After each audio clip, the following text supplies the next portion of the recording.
Hi, my name is Holly. Welcome to Gold Fever Radio.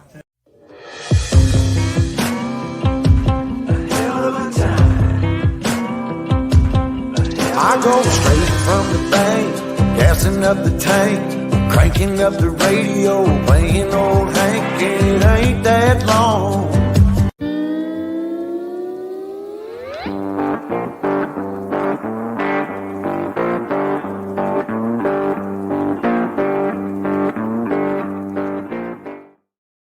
Hey, well, welcome everyone, Gold Fever Radio. Glad you guys tuned in for another Wednesday. I see all you guys popping in there. It's Wednesday, September the 18th, 2024. And in case you're just wondering, there's only 104 days left in this year. So this year is about history. Let's see what's going on here. What is tomorrow? Today. Oh, today is National. What does it say? Oh, National Cheeseburger Day. I had a cheeseburger earlier today. It's National Cheeseburger Day. And tomorrow is National Talk Like a Pirate Day. Oh, that should have been today, man. We could have been talking like pirates. That's tomorrow. Let's see, if it's your birthday, happy birthday. You share birthdays with people like Ben Carson, 73, Lance Armstrong, 53. That's all that people that I know. On this day in history, 1975, Patty Hearst was captured by the police. Man, that was a long time ago, but I remember that big story about that. 1973, Jimmy Carter files a report on UFO. He said if elected, he would, what did he do? He would release the information about the UFOs. I don't know if that ever happened. See, events at the end of this, or end of October, we got the Superstition Rendezvous. That's coming up the end of October. I'll be out there for that. November 2nd is a camp hunt here, metal detecting, seated hunt here in camp. November 15th through the 17th, of course, is the Patreon outing. And all you Patreons, I'll be sending out an email probably within the next couple of weeks, giving you guys all that information, direction, stuff like that. December the 7th is another detector hunt here in camp. And on December 29th through 1/1 is our New Year's event. That's what's going on here.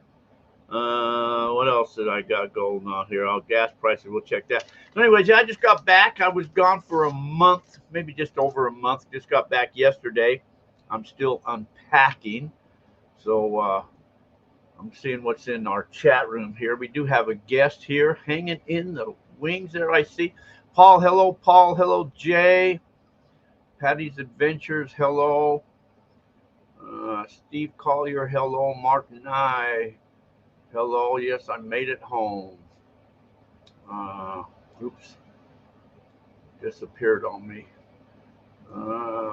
Josh Cooper. Jay Bolfer. Hope you're feeling better, Jay. Anyway, so we got a guest there. Let's bring our guest in here. See what's going on here. Let me bring him right here. Here we go. Hello, Mark. Hey, Jack. How are you? What's happening, buddy? Yeah, and hello to everybody out there. I see everybody in the chat too.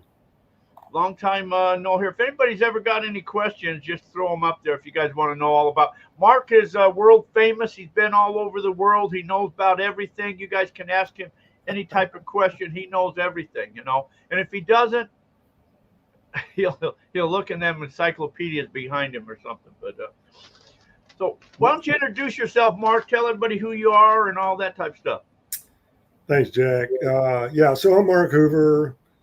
I actually have a small Facebook group called Adventures in History. We share adventure stories, metal detecting, treasure stories. So anybody that wants to join that can join. It's Adventures in History on Facebook. Just join the group. And yeah, I don't necessarily travel all over the world, but I travel all over the United States for sure. And trying to get overseas. I was supposed to go to England this year, but didn't make it. So I'm going to try to go next year. But yeah, my motto is have adventure, will travel. So anybody out there that has a good adventure you think I'd be interested in, I'm willing. I get excited. And Jack, you and I were just together out in Utah, and I had a lot of fun out there. And any kind of adventure. So it's metal detecting, looking for gold. I'm going to show you this. One of the things we do in Florida is we dive for megalodon teeth. You can see how big that is. Oh, that's nice. Here's another one. And so we do that. We look for old bottles. I'll do it all. So a button dump hunting, anything that it's in the ground or under the water, I'll go look for it. So adventures in history, you Yes, say. sir. So I was just thinking, because when you mentioned Facebook, so you were on the podcast, I think, years ago. I was. I knew I that. was. Yeah, that was before we did live. That was like whatever it was, clear back in those days. Well, Jack, I was going to tell you, you need to change the name of your show. You call it Gold Fever Radio. You need to change it to like Gold Fever Studio now. because you got video. It's not radio anymore. No, it's not. But but it's had that logo and that for, I think, been doing this like 6 years or something. Never miss a Wednesday in all them times, man. But Yeah. But that's funny. No, I think somebody introduced me to you or told me I needed to contact you or something and have you on the show. And I don't remember who that was, but You know who it was? It was Rob Johnson from Idaho. is that who it was? Yeah, That little character, he was out of Utah too. he was, because I invited him. Oh, well, he is a character. He's a character, all right. So I went to one of Rob's events in Idaho at an old gold mining ghost camp. What are they? No, an old gold mining ghost town. That was no longer there. It burned down in the 30s. But we had a blast, and I made some really good friends when I was there, and I went out there twice. And now, I go out there, they come here. So, and then when I travel like that, it's usually you meet a couple of people that you really become friends with. And out of all the things that I do, I think I enjoy meeting people the most. Yeah, that's key date. So when I used to sell whites detectors, of course, Rob was involved with whites. Right. And he came out to my place, and because I'm kind of on a historic ground here, and we were detecting and stuff, and then when I went up to Idaho, he took me out, and we were detecting some old railroad stops, and he came and picked me up at the RV park where I was at, took me out. But yeah, I remember that. I remember that when y'all did that. Yeah, he's quite the character. Yeah, that British. He's got that British sense of humor. Yeah, no, he said he won't be on the show because I'll mock him. Well, make that. Come on, you can say it. Whenever he's talking, we're always laughing because he's just so funny. Yeah, he is. But yeah, he's afraid to come on the show. Yeah, I think he's probably got some secrets he didn't want anybody to know about. Yeah, well, or some skeletons in his closet. Probably both. Anyway. So what kind of cool stories do you have? I mean, I know you got full of stories of all this stuff. So you scuba dive too, then? I do. I haven't been recently, but it's funny. I actually got certified to scuba dive when right out of high school. And then I kind of got away from it. And then a couple of years ago, I got recertified. And my goal was to go, hunt over on the Treasure Coast on the 1715 fleet. They did a special class with Carl Fismer. And I don't know, I guess Carl just passed away. Captain Carl Fismer, world-renowned treasure hunter. I went out with him and a couple of other people. We weren't actually looking for any treasure, but we went out on some of the sites and really kind of got a flavor of what it was like to dive on one of those treasure sites. But I'm hoping to get over there sometime, and now that I'm semi-retired, and spend a little more time diving on the 1715 fleet. And of course, I don't know if you remember, Jack, or if you were there, but I spoke on the 1715 fleet when I was in Utah a couple of weeks ago. That was, as a guest speaker, that's what my topic was to talk about the 1715 fleet. No, I don't. I was kind of limited because I had to hitch rides with other people, and I don't think we stayed around. We came that one day, I remember, and Well, did you hear Dan Dillman speak from the Aztec Treasures? I believe that's the one that where he was a good speaker.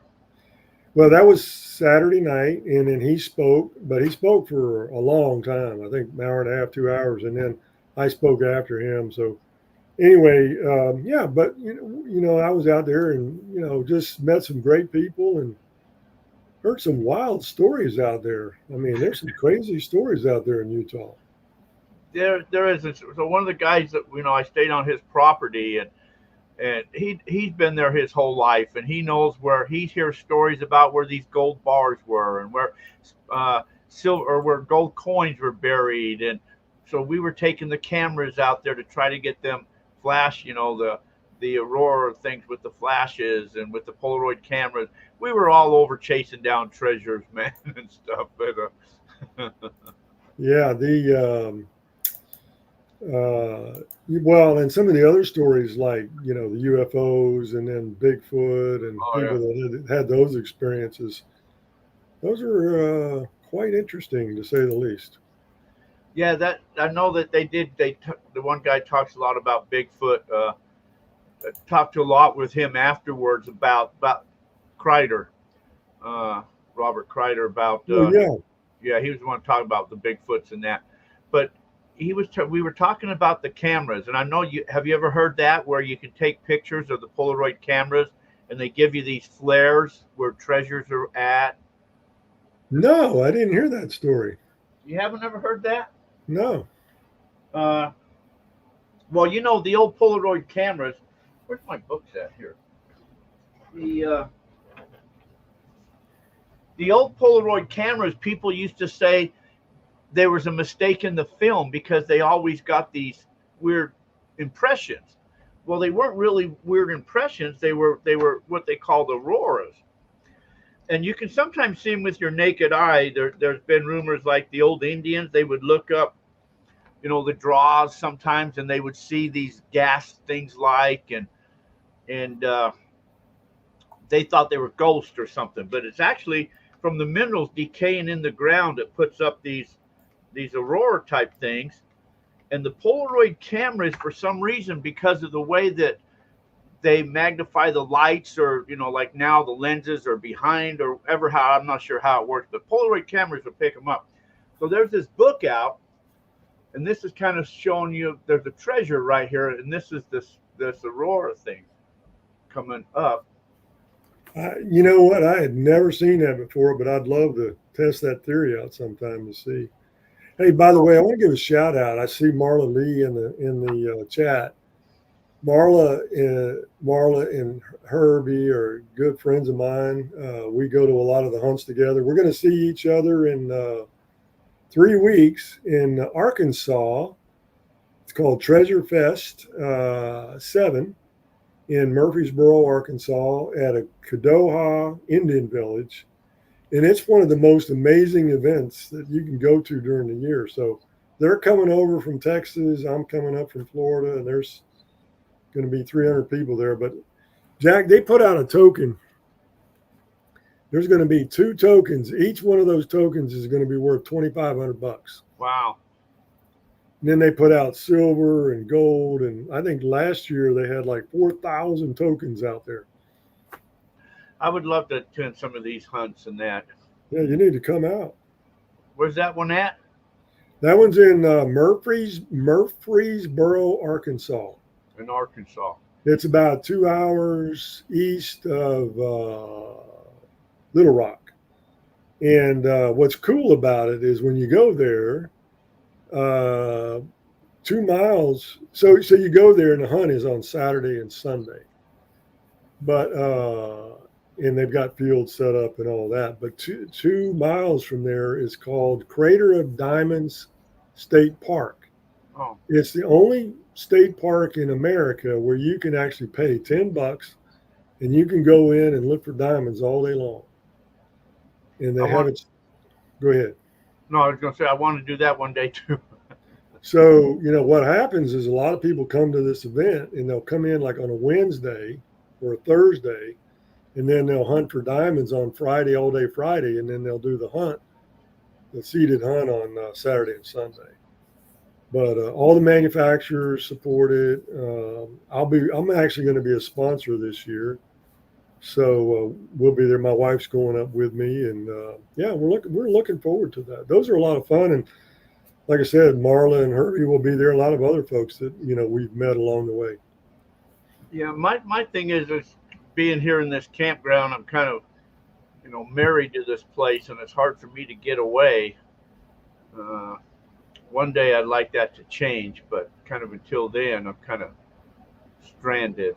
My So if I come out and I want to camp there, what do I need? You got a camper? No. Well, there is a cabin for rent. Oh, really? Yeah, I'm all about that. yeah. It's everything's in the developing stages, but no, there is a little cabin here that we Okay.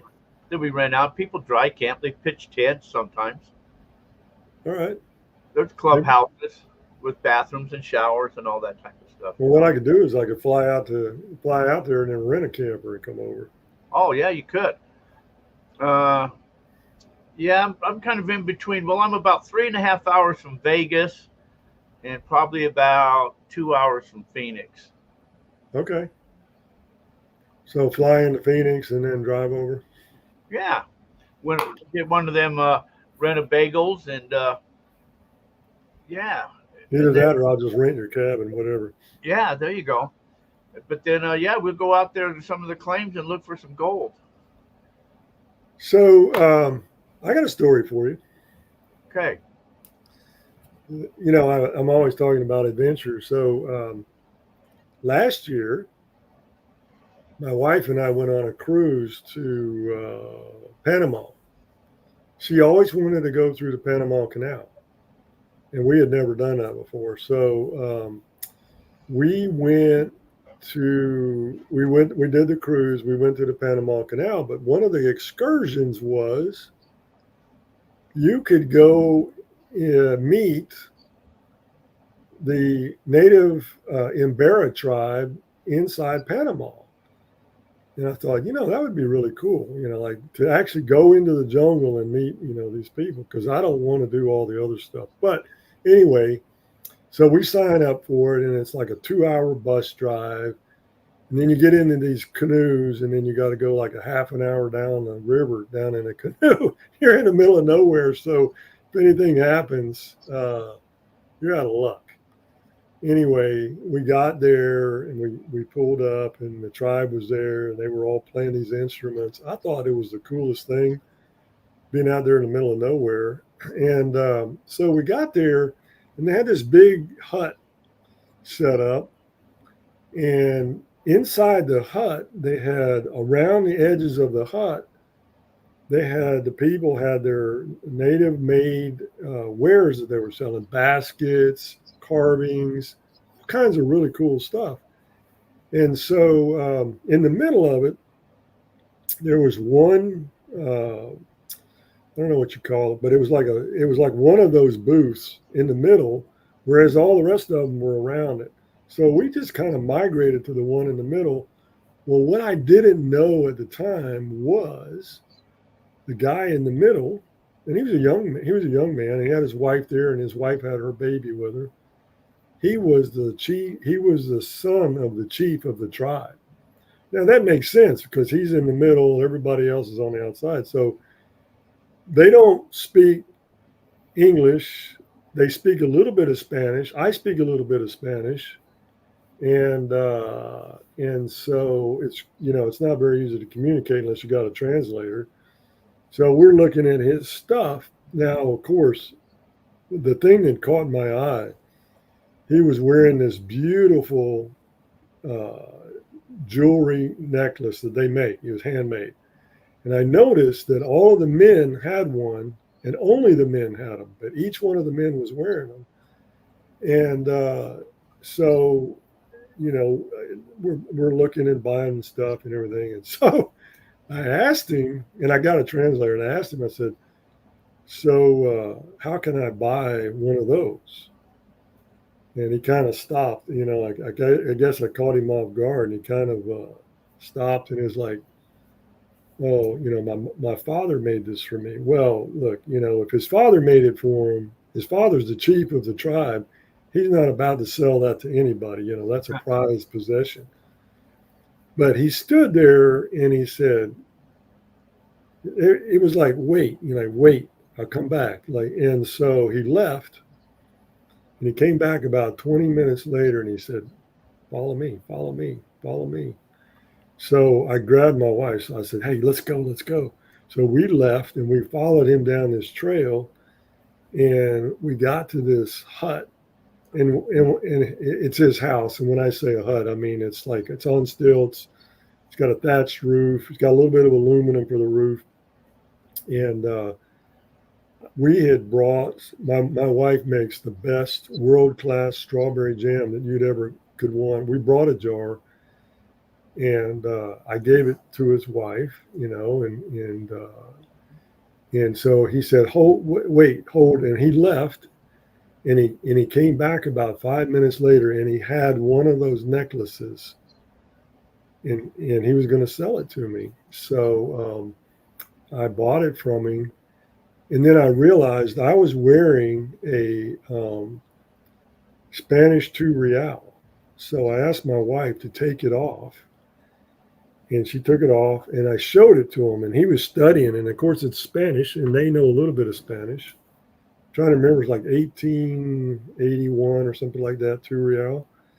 And he handed it back to me, and I took his hand and I put it in and I closed his hand.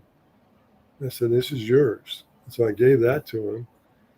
And I mean, it was just a wonderful experience. And then so he took me to a hut where they had all these things like they had a bow and arrow that they used for hunting and fishing and all this stuff. And then he showed me a picture and he indicated that it was his grandfather. And his grandfather lived to be like 94 years old. And he just passed away a few years ago.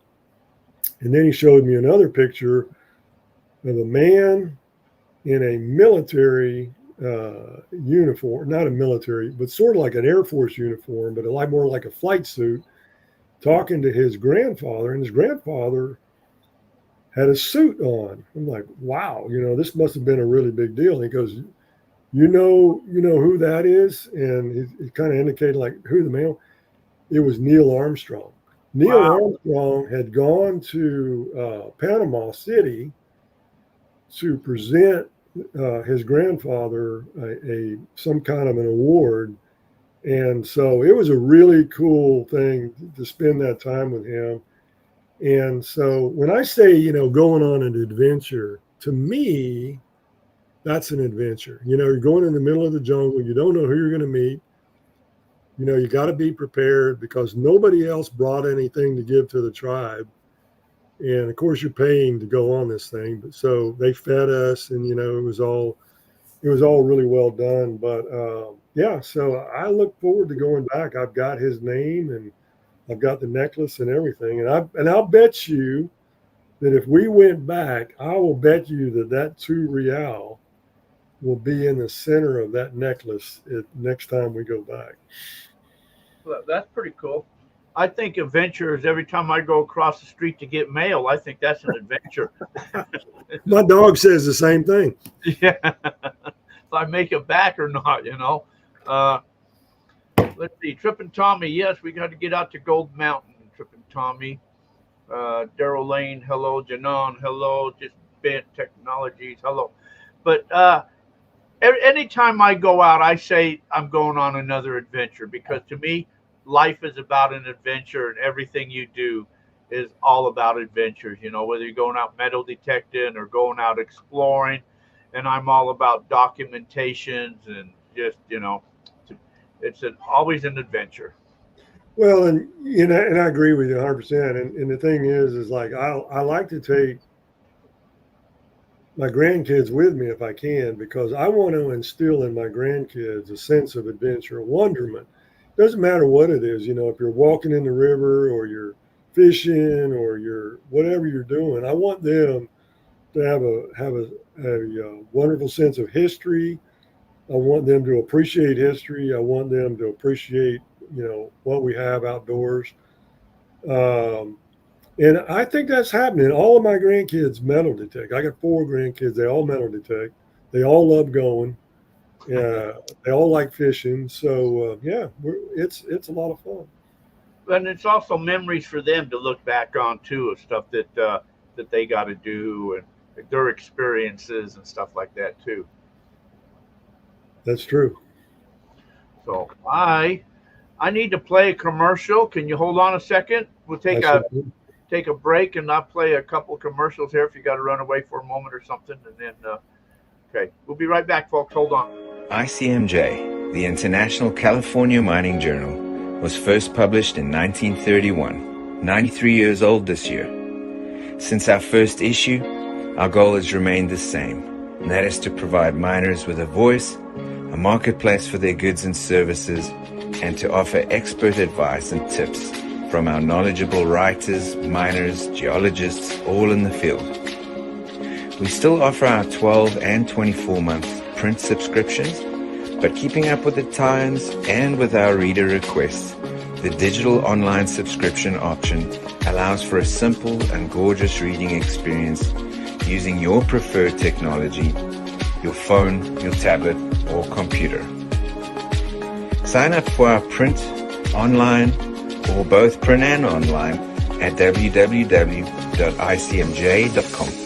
or call us at 831-479-1500. For our advertising services, both display advertising and classifieds, select the Miners Market section or call us.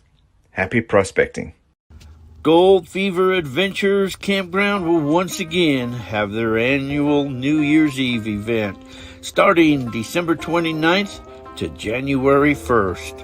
Participants can arrive at any time. Check-in will be on the 28th of December, and check-out will be after breakfast on January 1st. That's if you're out of bed. It's a whole lot of fun. There'll be a lot of dirt that you can run yourself. Keep all the gold that you find. If you like, you can go out to some of the nearby claims and dig on your own or do a little bit of metal detecting. And then on New Year's Eve, we have a band that comes in and plays some awesome music. You can dance or even do a little bit of karaoke if you're brave enough. You can join in on some of the favorite games that we love to play. There's plenty of camping also. Make sure you call to reserve your spot. And all paid participants will receive a free pay dirt bag. How you doing, man? This is a lot of fun, a lot of learning, a lot of experience, but it's a lot of fun and we're getting gold. I think it's been great. Yeah. You know, there's been some new members show up and being able to talk to them and learn about them, and you know, other adventure members showing up. It's been a good outing, real good. So call today and reserve your spot. Yes, okay. Anyway, back to what's happening here. I need to come to that sometime. Yes, yeah, you do. Rocky Mountain Prospector. Hello, Mark, Jack. Brad Hayden. Oh, Brad was out at Brad Hayden. out at the Utah thing. Okay. Yeah.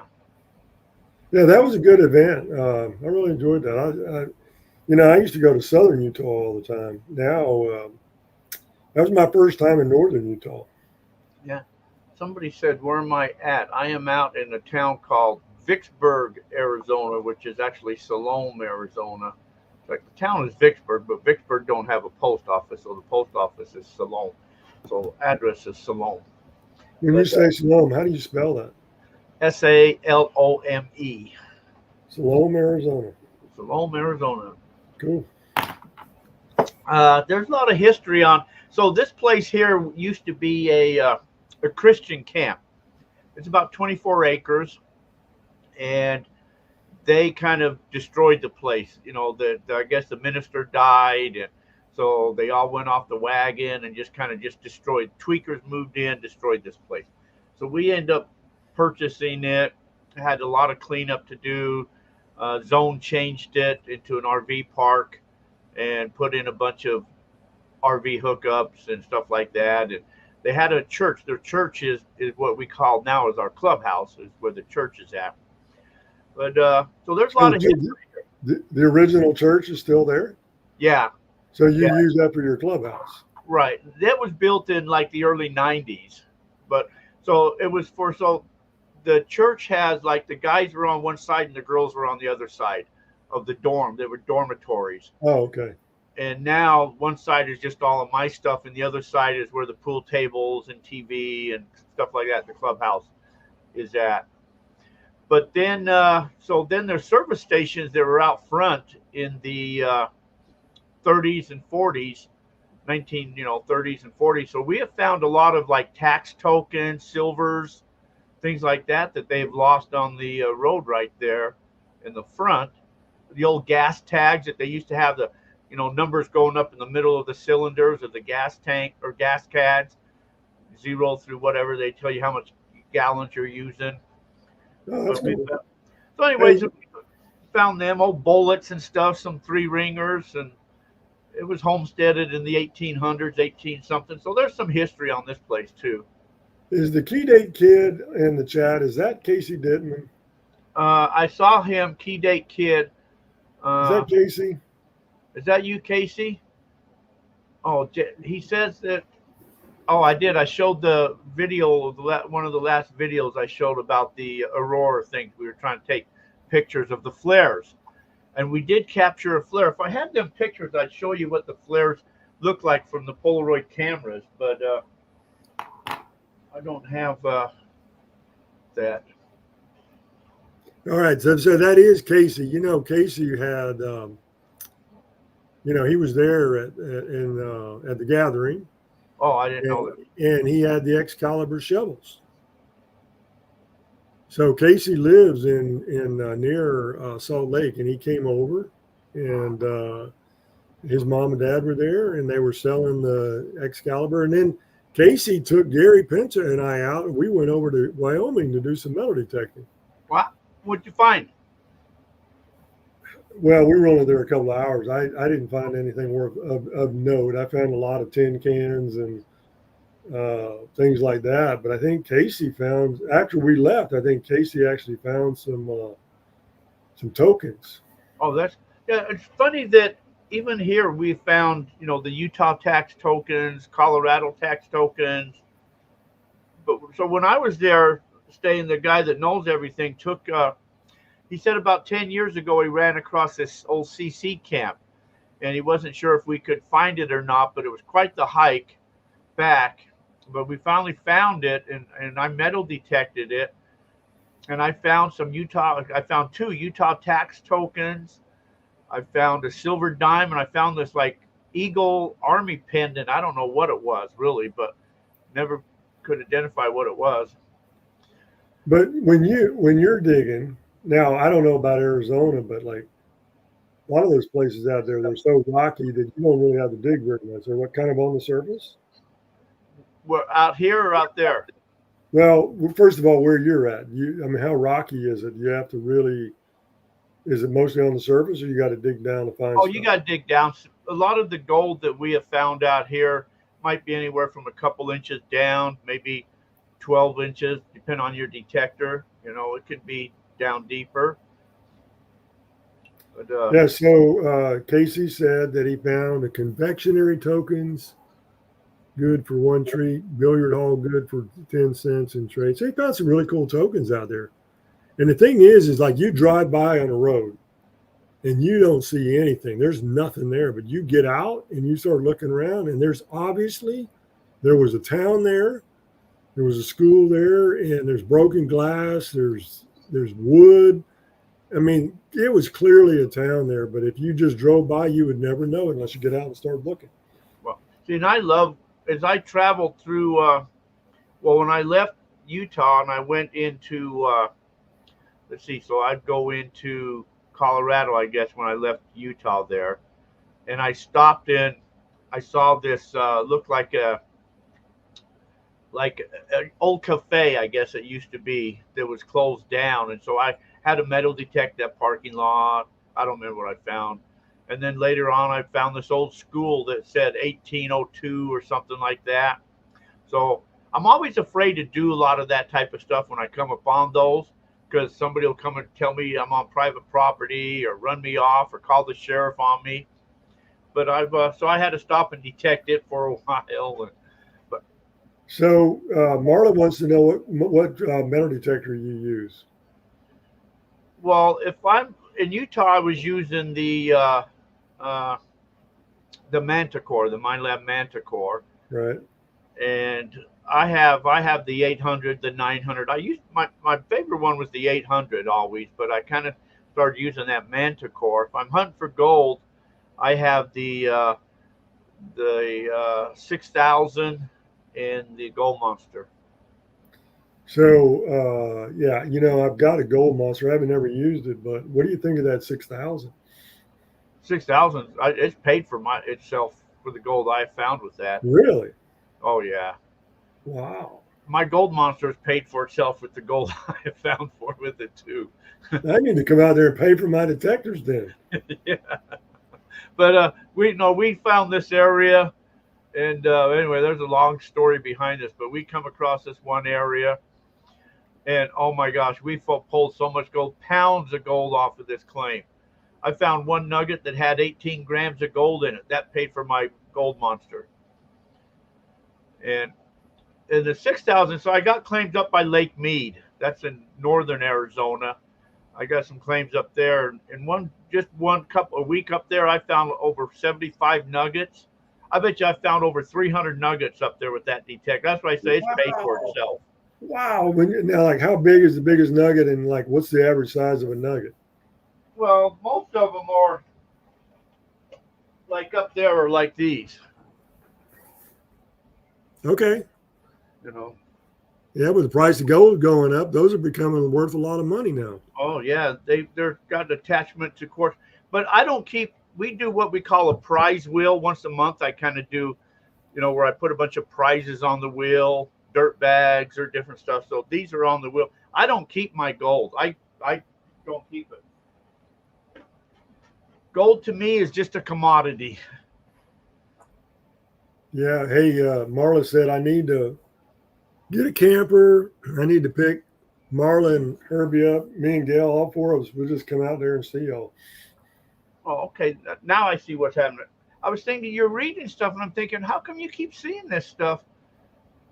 My thing Comments. I know, but it froze down. It wasn't up there. Oh yeah, you got to scroll down, Jack. Hey, this is called high technology. You got to use this. You got to scroll down a little bit. Yeah, it wasn't updating on me. So now I see it now. Okay. Yeah, it's at the Moonlight Gathering, Confederacy tokens. Oh, that'd be cool. Confederacy tokens. Good for one treat. Billiard hall. Good for 10 cents. Oh, something that we found here. One guy found it, and it was so cool. And then I found one later, and they were called good luck tokens. Right. Have you ever seen them? I have. They were the swastikas. Yes, right. Yeah. They were good luck before they were a swastika. Right. Well, that's why Germans took it, because it was a good luck symbol. And so, but they ruined it. So yeah, we found a couple of those here. Well, let's see. So what kind of metal detector? Okay, Marla, I see that now. Marc, Marabella, hello. I think Jack uses the Manticore. Yes, I was using the Manticore. For treasures, I've been trying to use the Manticore because it's got that 2D screen on it. So I'm trying to learn how to use the Manticore for treasures. And then, like I say, those are multi-frequency machines. And also VLFs. So you got totally different from VLFs than your PIs. So right behind me, I've got a Manicore and a 900 right behind me. Okay, those are two good machines. Yeah, so I sold my 800 to a buddy of mine wanted it, so I won the 900 and then I went out and bought a Manicore. So yeah, they're good machines. Yeah, the 900 gives you a little more numbering system, and it kind of screws up if you're used to the 800. The 900 was kind of a different numbering system. I didn't like that, so I tend not to. But the Manticore, I kind of like how it shows you the dot on that screen, and it'll show you whether it's low on the spectrum or high on the spectrum. And it's so, I mean, silver being higher, gold being lower on that, the scale of, and so anyway, It's it's funny, Jack. Different people use it for different reasons. The Manicore for me is my beach machine. That's what I use on the beach. yeah, It's a great beach machine, and like you said, you can see what the object is or where it is on there. So I use that for that. But I'm going to tell you something funny. The very first machine I ever bought was a Garrett AT Pro, and that's it, with all the machines that I have, and I have a few. I use the Garrett AT Pro for my seated hunt machine. So whenever I go to a seated hunt, the Garrett AT Pro is the one I use. Now, what's interesting is Garrett, as you know, is coming out with his Garrett Vortex. And I don't know if you sell them or are you a Garrett dealer? yeah, So, everybody's waiting for this Vortex to come out. Well, I was talking to KG and Ringy, from the Diggers, and they were using them over in England about 2 or 3 weeks ago. And they told me that even though it hasn't been shipped yet, they're using test units. They did really, really well with those vortexes. So I know a lot of people are really waiting for that machine now. And it's, the other thing is it's very reasonably priced. it is. And I'm, my dealer, who I get them through, my whatever you want to call them, distributor. Yeah. They keep saying, yeah, couple weeks. This is clear back in August. We were supposed to have them 1st of August. So I'm still on the list to get one. Well, here's the deal. They've got them out to the testers. And like I said, the KG and Ringy, several people used them over in England. They sent out an email yesterday to some of the dealers that they're making a change on something on one of the connections. So their expectation now is it'll be going into production and delivery before Thanksgiving. So I think you're going to have to wait another month and a half to get it. Well, Fisher's supposed to be coming out with one too that Rob says is kick ass. Well, that's what I heard. But Fisher was supposed to come out with one before COVID hit, and then they had we can't get parts and all of that, and so. That machine you're talking about, that Fisher was supposed to. I actually was one of the testers for that. Oh, yeah. And I actually went diving with it, and I love that machine. I was going to buy one when it came out, but they never came out with it. So Rob says this is supposed to be a kick-ass machine. Now I don't know if that's the same one. No. That was like before COVID. I tested one, and they never ended up coming out with it. Now he's saying, hey, they're going to come out with one. But I'm wondering if it's the same machine though. Who knows? I don't know. He says it's kick-ass. He wouldn't even tell me if it's a PI or VLF. I'm assuming it's a PI. Yeah, it's got to be a PI machine, because the one that I tested, back during COVID was a PI machine. It was great underwater. It was great for the beach, and believe it or not, it had discrimination.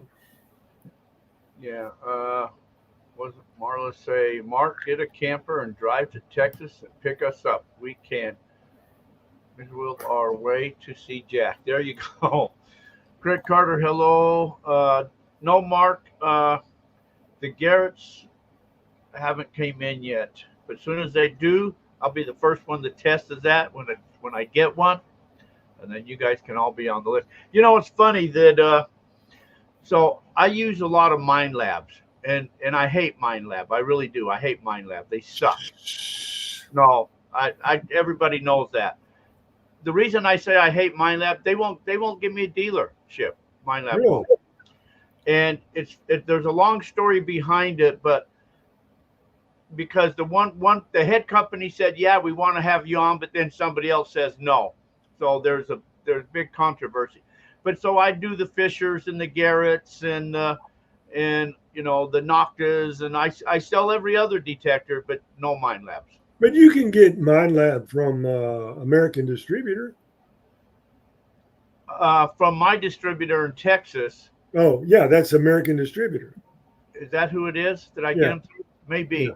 But but you got to fill out a different application and all of that, and they will just deny it through whatever. So I get them through another dealer. Okay. When I need to get them. So. Okay. Let's see. I have one ordered as a surprise for my husband. Was supposed to be his birthday. Now I hope he gets it before Christmas.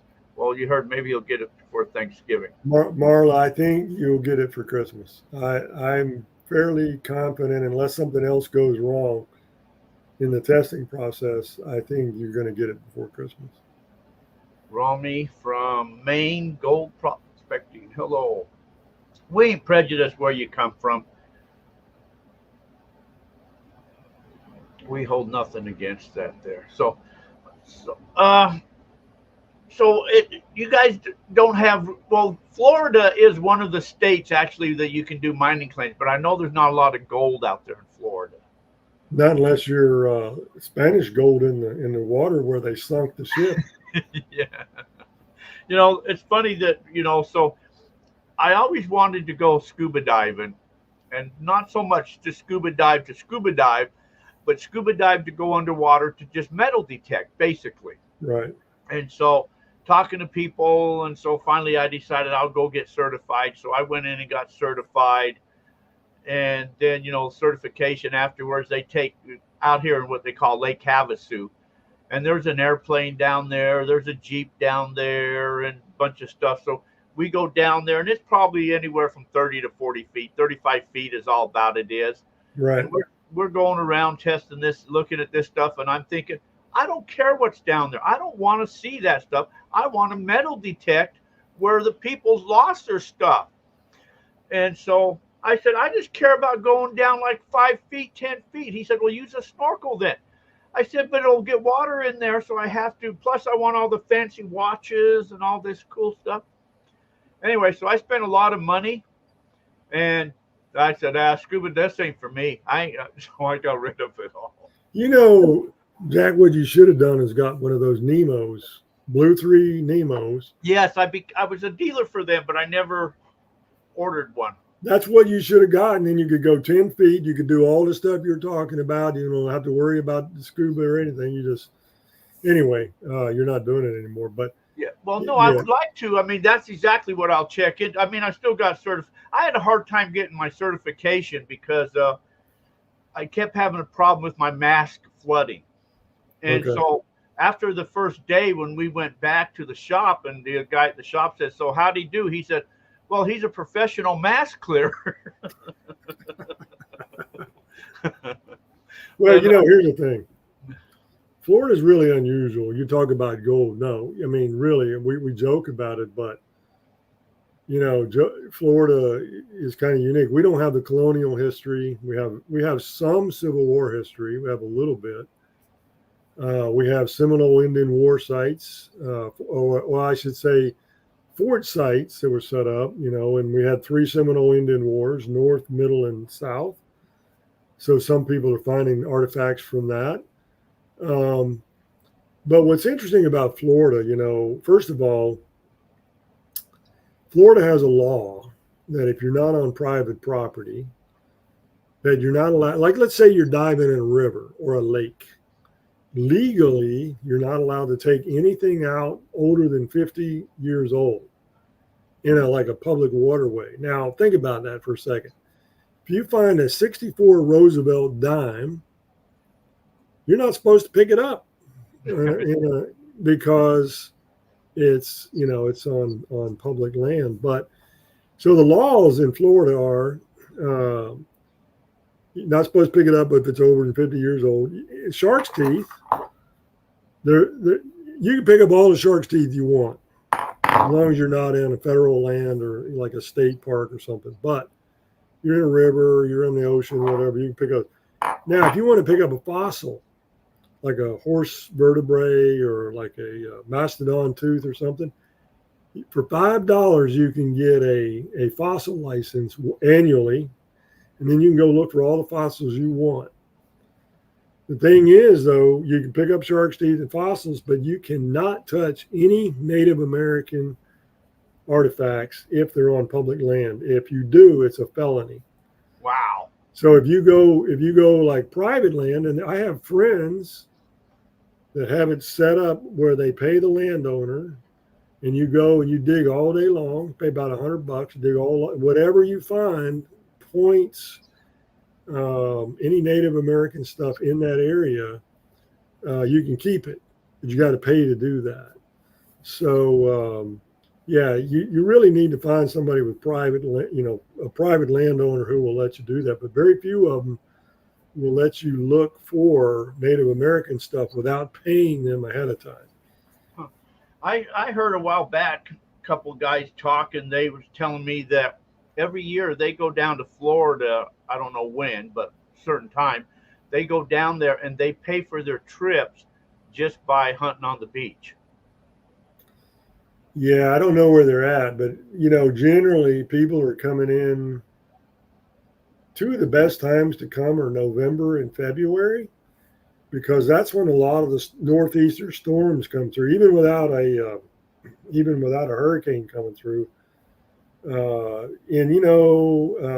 Fort Lauderdale, Miami Beach, some of those areas where there's a lot of tourists dropping gold chains and watches and stuff like that.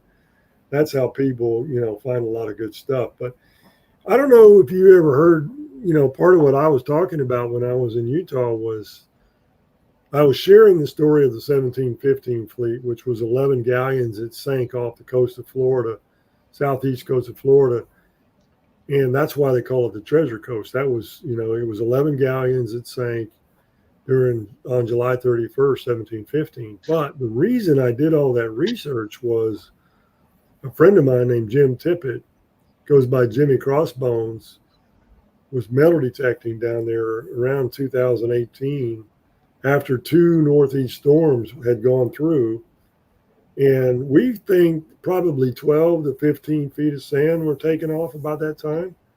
Anyway, he found escudos, reals, ship spikes, all these. Jack, he found about $500,000 worth of gold and silver and treasure. Wow. In about a 2-week period of time. And I wrote this story that was published in American Digger magazine in April of 2021.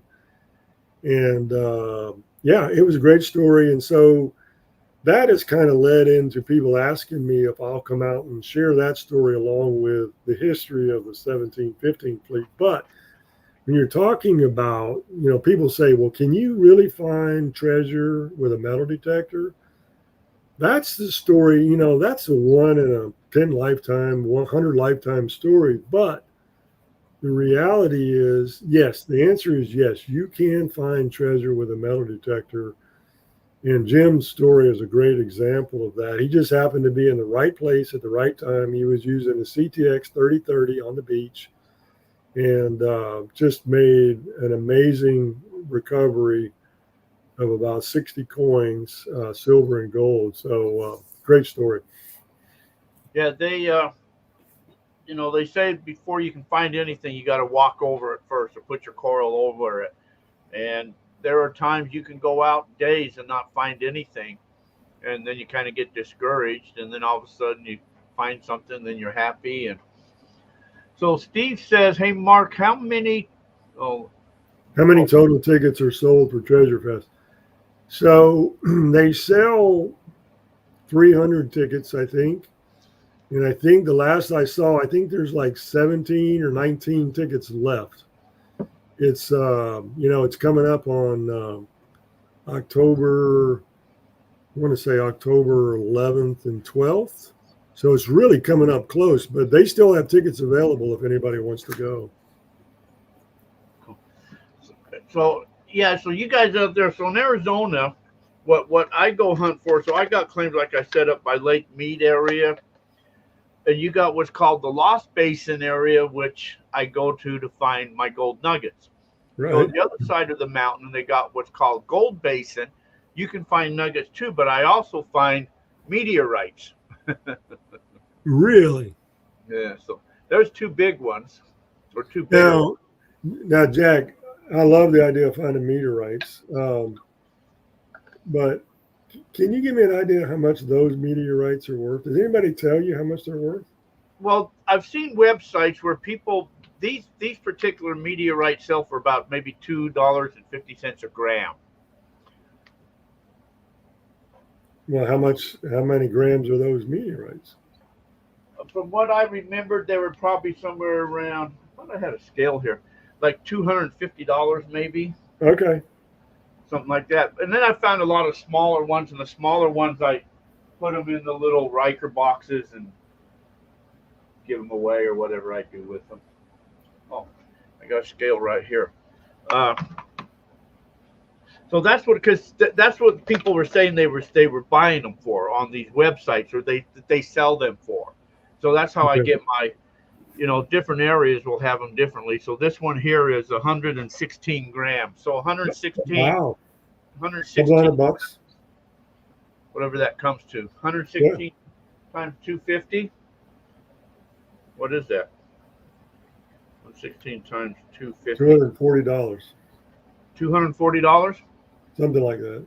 Okay, so that's pretty well then what these are. But anyway, so these are this area was on those meteorite hunters went out there a long time ago. They did that show, Meteorite Hunters, and they Meteorite Man.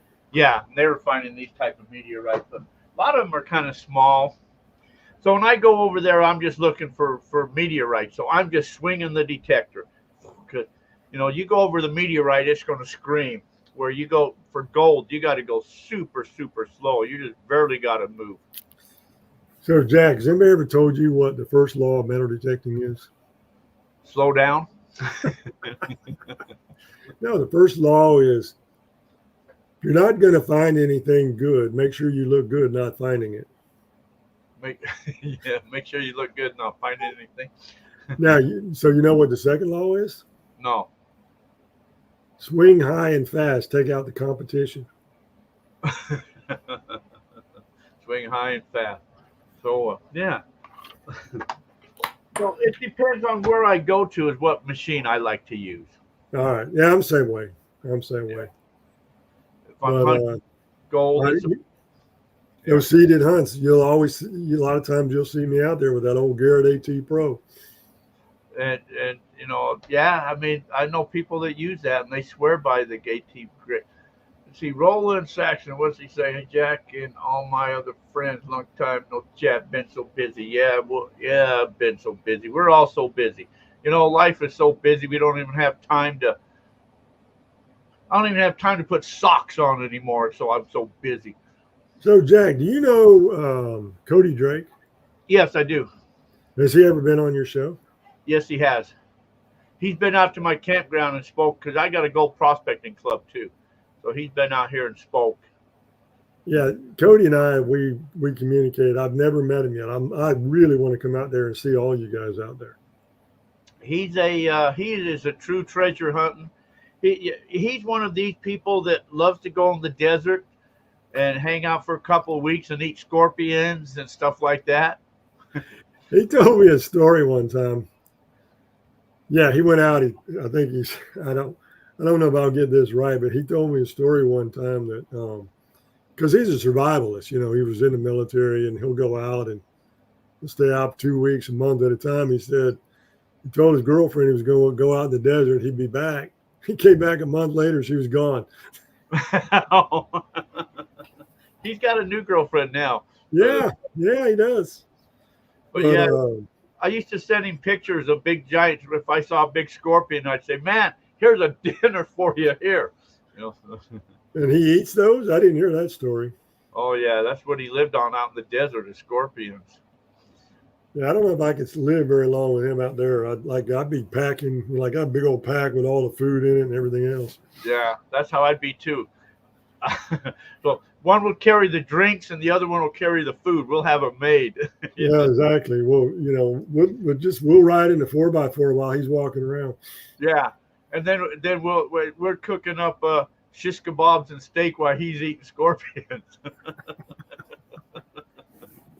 Yeah, Yeah, I really want to meet Cody sometime. He's a good guy. yeah. So, but with his job or whatever he does, it kind of screws up on Wednesdays now. And What that's does why he do? he was doing something with some bar or whatever it is there, or that saloon or whatever it is that he was doing. All right, I didn't. I knew he was making a change or something like that, but Yeah, it's been a while since I've touched base with him. I think he's changed. I think he's doing something else. Yeah, Yeah, yeah. he's probably looking. He's probably chasing UFOs or something. Chasing UFO. Well, we had the lights over Phoenix years ago, you know. Well, hey, when you were up in the gathering, did you see any UFOs when you were there? No.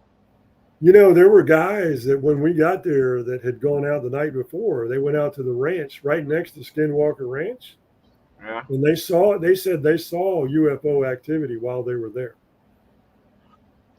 We went out near Blind Frog Ranch. Right. I was there. I didn't see no UFO. There was an old housing homestead like the metal detected close by out there.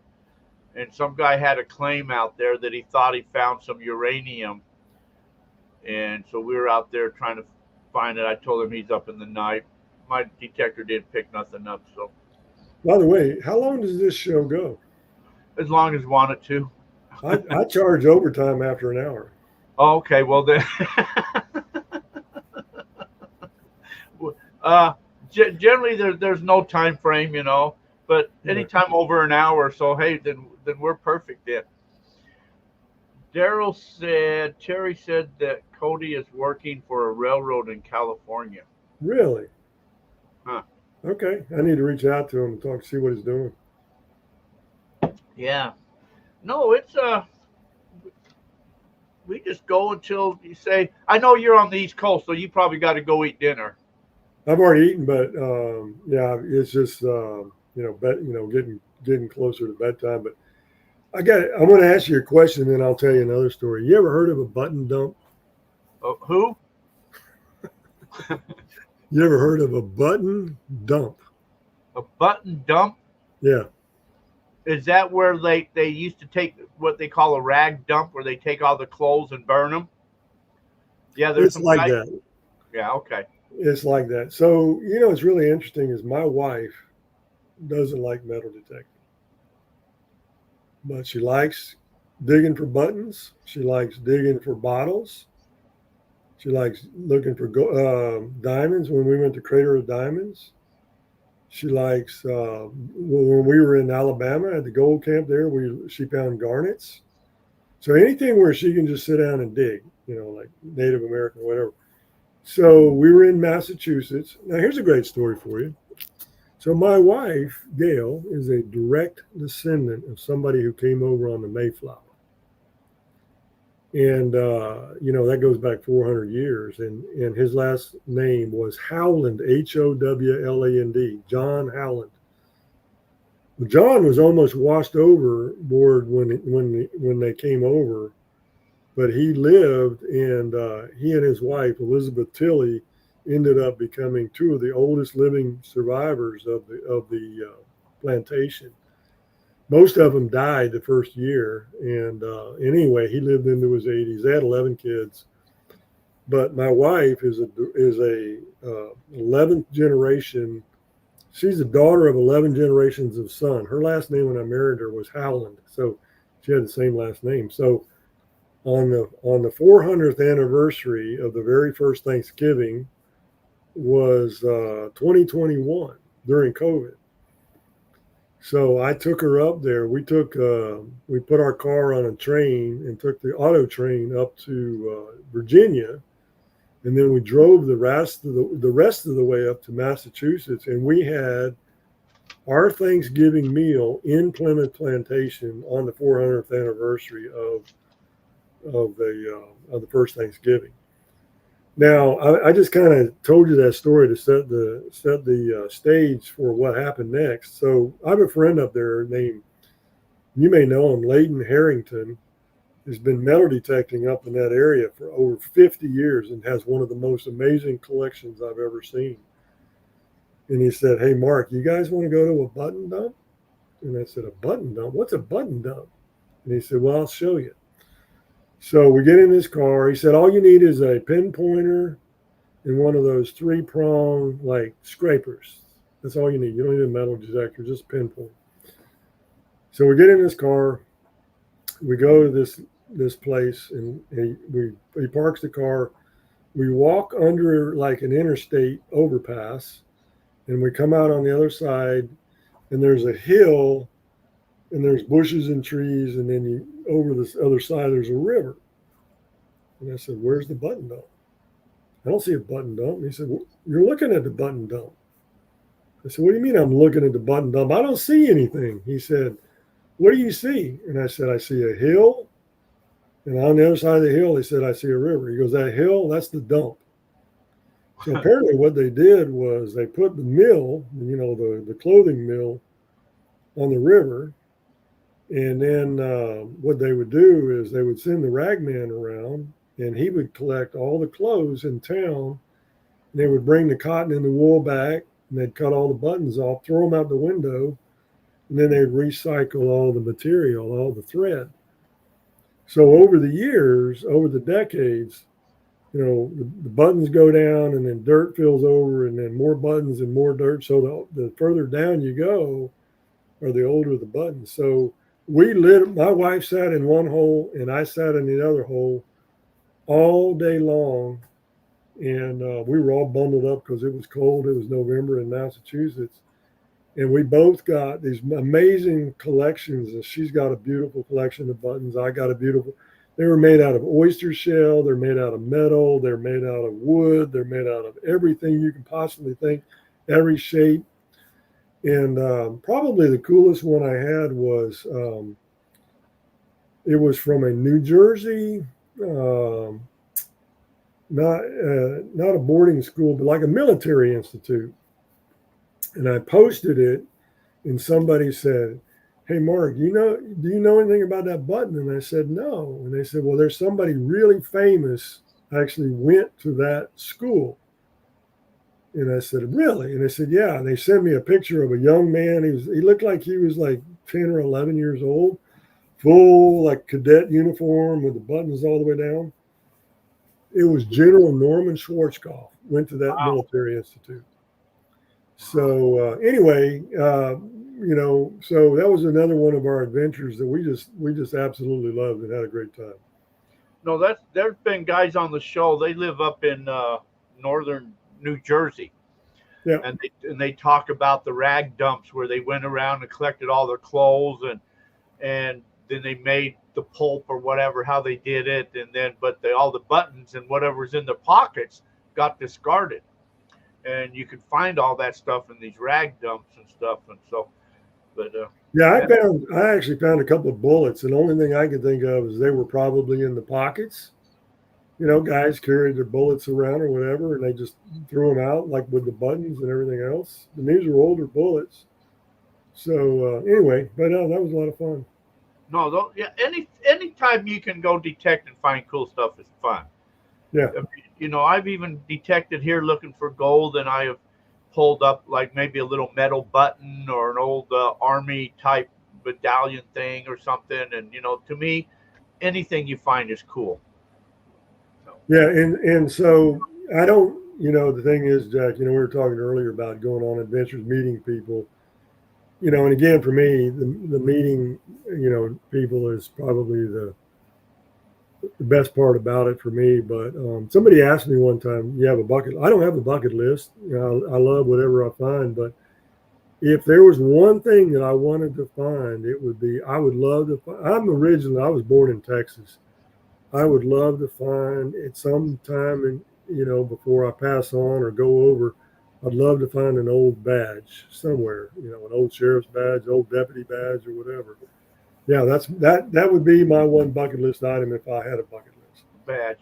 There was a out here metal detecting. A guy found a badge, but it was it was shaped like, I don't know how it was shaped. But anyway, it was a chauffeur's badge, and it said 1942 on it. Because back then they had badges where now they have cards they carry. But so it said 1942 State of Arizona chauffeur's badge. Well, when I was in Idaho with Rob, and we were digging on that old ghost town, we were literally kind of almost standing like facing like a hill, like scraping on this hill, and there was a woman right next to me, and this killed me. We were getting all kind of stuff, and she scraped and she pulled out a chauffeur's badge that had 1915 on it. Wow. A 1950. I was like, oh my gosh. Like, had I scraped like 1 foot over, it would have been mine. See, all that stuff is cool. I mean, when Rob's out here and he was scraped because we were finding in the areas all these buttons. And so he was digging in trying to find some of these buttons. And I said, Rob, they're all over here. And I kept pulling these buttons out. He was trying to find these buttons. Now, are they metal buttons or are they wood buttons? They're metal. Yeah, they're metal. I love finding old metal buttons like that. Oh yeah, they're cool. Yeah, I used to when I travel sometimes. You look at a topo map, and topo maps will actually show you where old towns were, because the names are still on the topo maps, even though there's nothing there, or it might be a ghost town, but the names are still there. Same with the railroad stops. So I'd always pull over and detect around those places, and who knows what you can find. But right. But no, so yeah, you'll have to get out here one day and detect. All right. Well, I wrote it down. I'm going to figure out how to get out there next year. I'm fully booked up for the rest of this year, but I need 2025, Jack. Hold me to it. I'm coming out to see you.